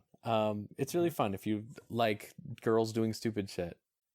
That's a great one for that. All right, you're selling me a little. Okay. Yeah, the main ninja girl is such a pathetic little creature. There's just like this episode where she's talking with her lesbian friend, and she's just like describing her life or whatever, and then like the other girl's like, and you like this girl? Like, you want to date this girl? You have like the worst taste in women ever. And the other girl's like, I don't know what being a lesbian is. I don't know what you're talking about. What was the conversation? Just like her girlfriend comes to pick her up or whatever, her partner, and then she's just like, wait, your partner's a woman? And she's like, yes, you've known this. You know that I date women. I've dated women around you for years. And she's just like, sure. Wait, you're a guy? And she's like, no. What? There's just like something about the like, I loved the way the combination of the tone of this is like a Yuri baiting style show, but then it's like they just have lesbians there. All right. Is really funny. I don't know. It's an enjoyable show. Cool. And then I'll just say, let's pivot into Maverick talking about it maybe a little bit. I finally made good on me saying, I gotta check it out, and I watched half of Aharen season 1 so far. I think Aharen is a pretty fun show.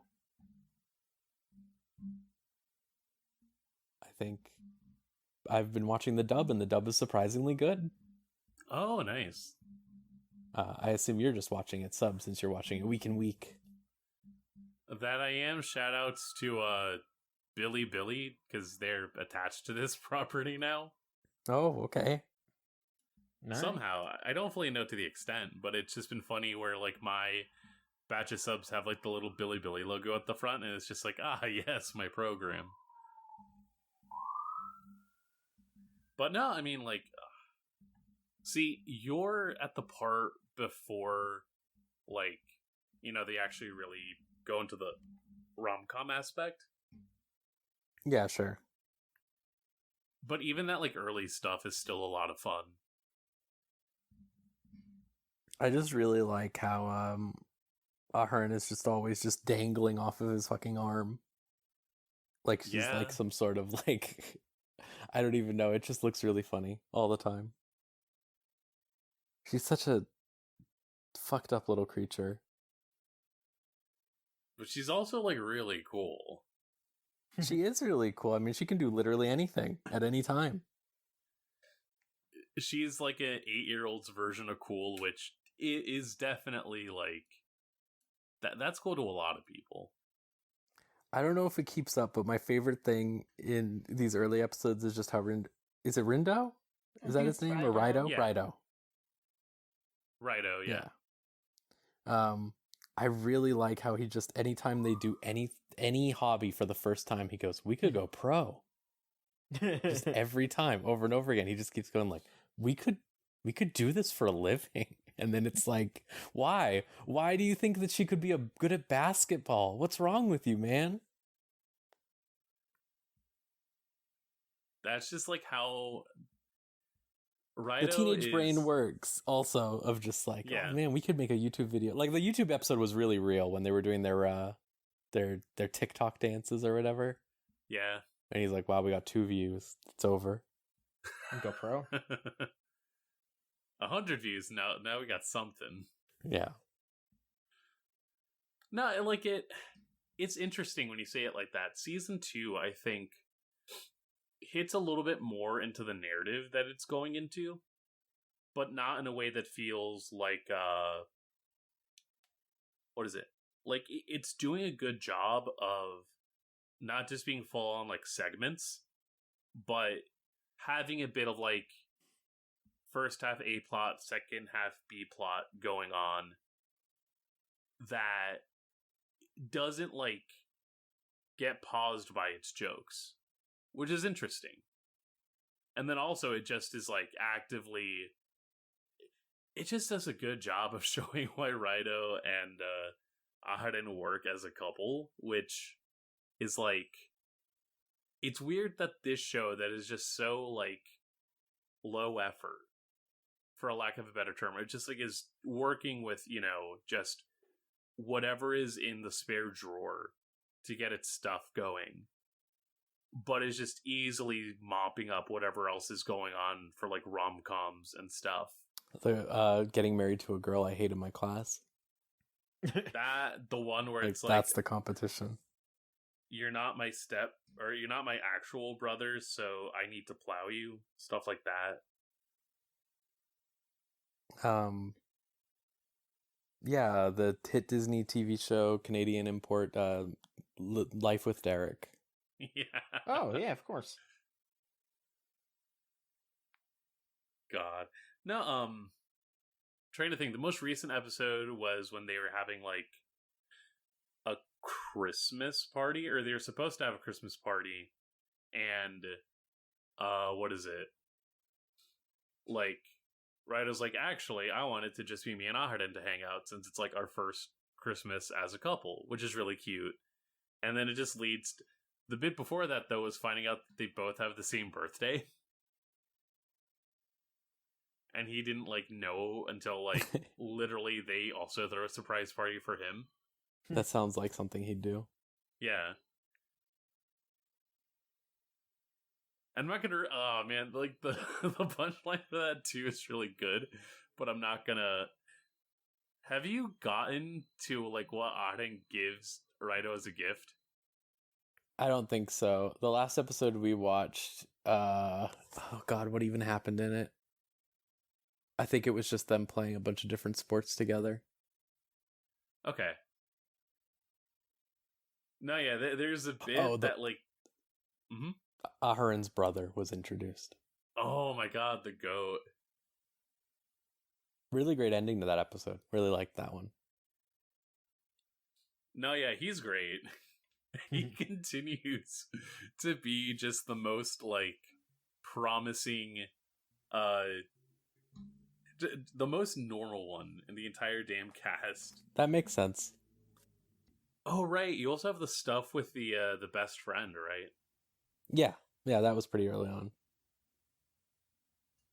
Yeah, and that's a whole thing.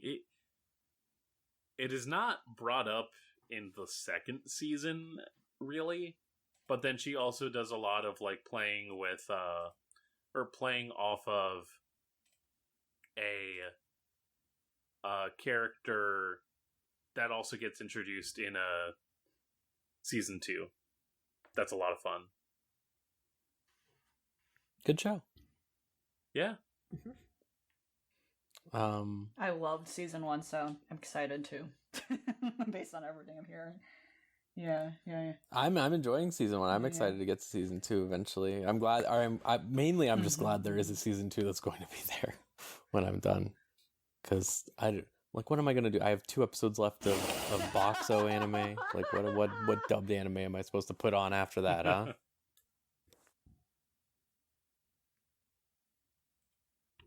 I mean, there's also the second season of Killing 1,000 Slimes or whatever.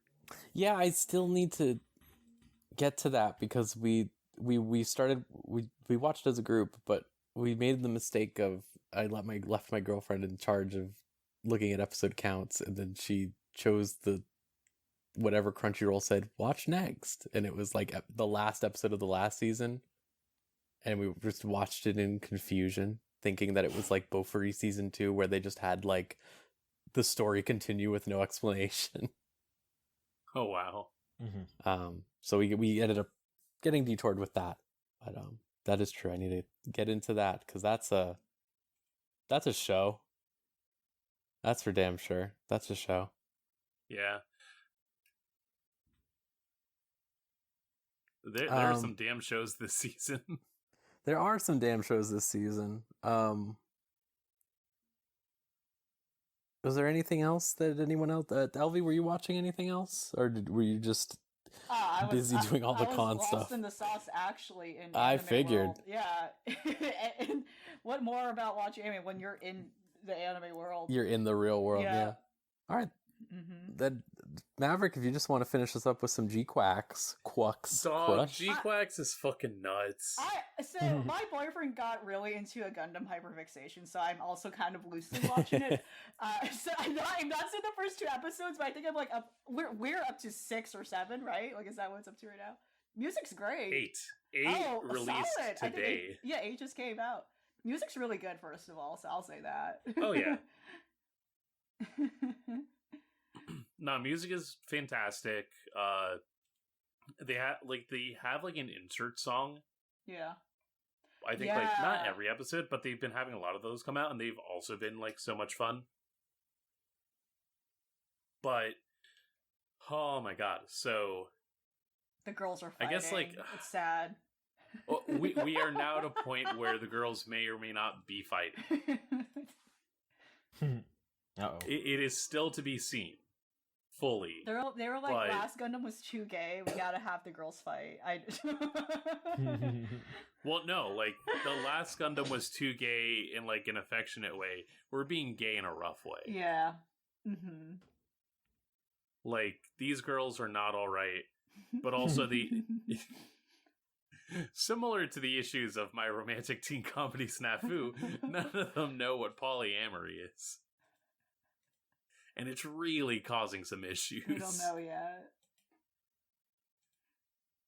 They don't understand. It's a very secluded look at the kira kira.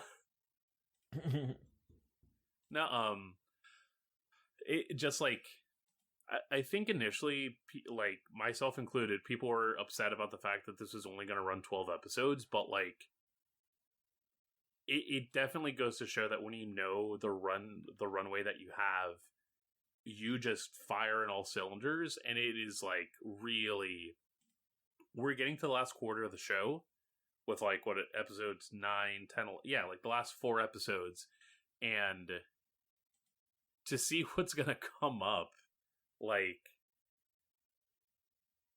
I'm interested to see what we ultimately get at the end of this all, because it's really leaning into its existence as like an alternate take at like original Gundam. Yeah, that to me is very interesting. And doing it in a way that like people are joking where it's like there's too many Glupshidos or whatever. Listen, it's not my fault if you don't know about the fucking Black TriStar gang. That's on you. You fumbled. Tell me you don't know about fucking the new type Chalia Bull? Too bad. Get educated. Like, that's on you. You're not fucking with Bascom? Get out of here. Yeah, when I realized who that was, I was very intrigued by it, and I was like, okay, I think I need to watch this. Like, I'm like, I'm so curious if they're gonna do an like full circle moment. I don't know. Like, it could go anywhere. It might. I don't know. It's one of those things where it might be like, why did they choose low hanging fruit and go weird full circle with the original series and then just do something else? We'll see, I guess. It's doing it in a way that is like very eager to play with toys. Oh yeah. But like I don't mind that. Yeah. You're not fucking with Gates Kappa? My man Gates Kappa.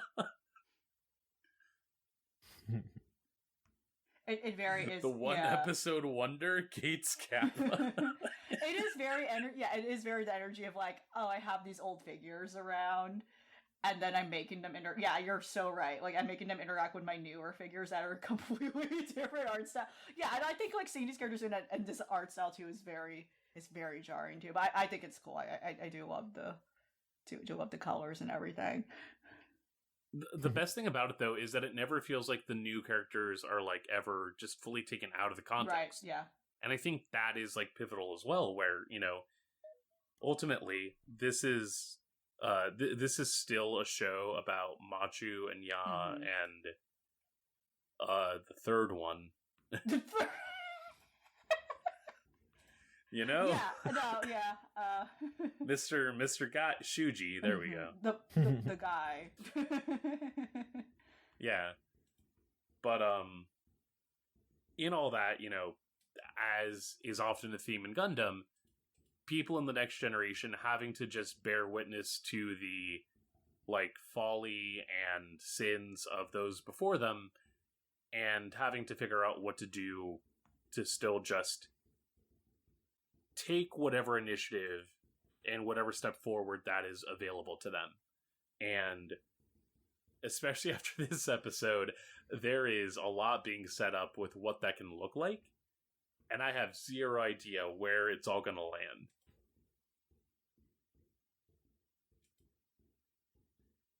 But I can at least say that, like, I'm having a lot more fun just being in for the ride than this point season 2 of Witch from Mercury. Again, other factors, other issues at play.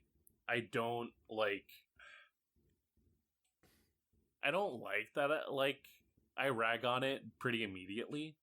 I think there are still pieces that, like, work of what it was doing, but I think it's just, like, that perception of what is, like, serious Gundam, quote unquote, and this is a show that is doing that, but also just really leaning into like its own style, which is funny when, you know, for being a show that is just taking inspiration from the original, it also is just really unafraid to like play in the space and like just do something that is decidedly different, but that like drive just ends up making it really like land for what it's doing.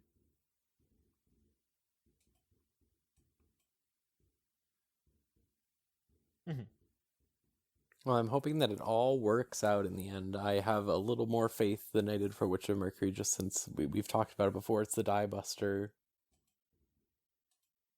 director, right? So yeah. So LV, when you see this newest episode, they're gonna show a robot, and when you see this robot, you're gonna be like, "Fuck off."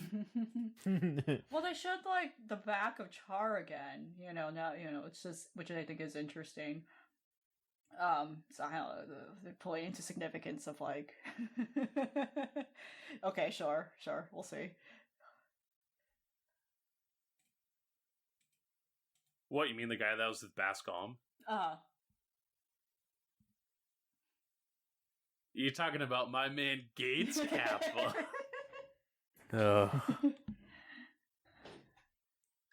Again, just certified glup shittos in the room, and it's great. Doom or Asame, because they're fucking cracked out of their minds.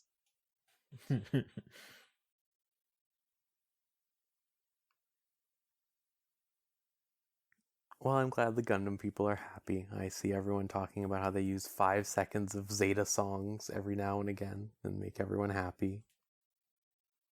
Mm-hmm. They gotta show me Jude out if they if they're yeah. like throw every boy in there. we're only as far as like Earth, but then again, Chalia is from like the Jupiter fleet, and so I don't think it'll happen. But if they show me my fucking guy, I will hoot and holler.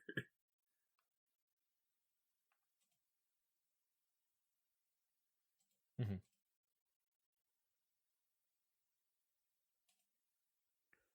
All right, well, I think that will do it. I think that's all the anime we've watched. Hopefully we'll have more next time. I know we'll have more next time. It's fine. We had to get through our flamenco. But on that note, we do have our next pick for our next anime, which will be Gargantia on the how do you pronounce this? Verdurous planet? Your guess is as good as mine. Yeah, I don't know. Gargantia on the Verdurous planet, a Nitro Plus production, an anime from 2013. Interested to check this out. This is a mecha show, and I have not that much experience with mecha shows, to be quite honest with you. So, be interesting. Written by Gen Urobuchi, by the way. He shows up again. Well, I mean, LV just espoused our love of Gen Urobuchi here. So, over puppets. We're just getting a little more. Yeah, maybe if this was puppet. Well, we'll see. We'll see. We'll see. Maybe there are puppets. We got to find out. This might be the last anime he. Well, no, I guess he did Psycho Pass. I don't actually remember when Psycho Pass was, though. So maybe this might have been one of the last things he did before he started doing puppet shit. Before he became pure-hearted and no. So he did this at the same time he was doing Gaim, I guess. Which is fascinating. I mean, he's like knee-deep in Godzilla these days, right? Yeah, he's doing Godzilla. He just did Rusty Rabbit, which I haven't checked out still. That's right. The Rabbit Metroidvania with the Kiryu voice actor.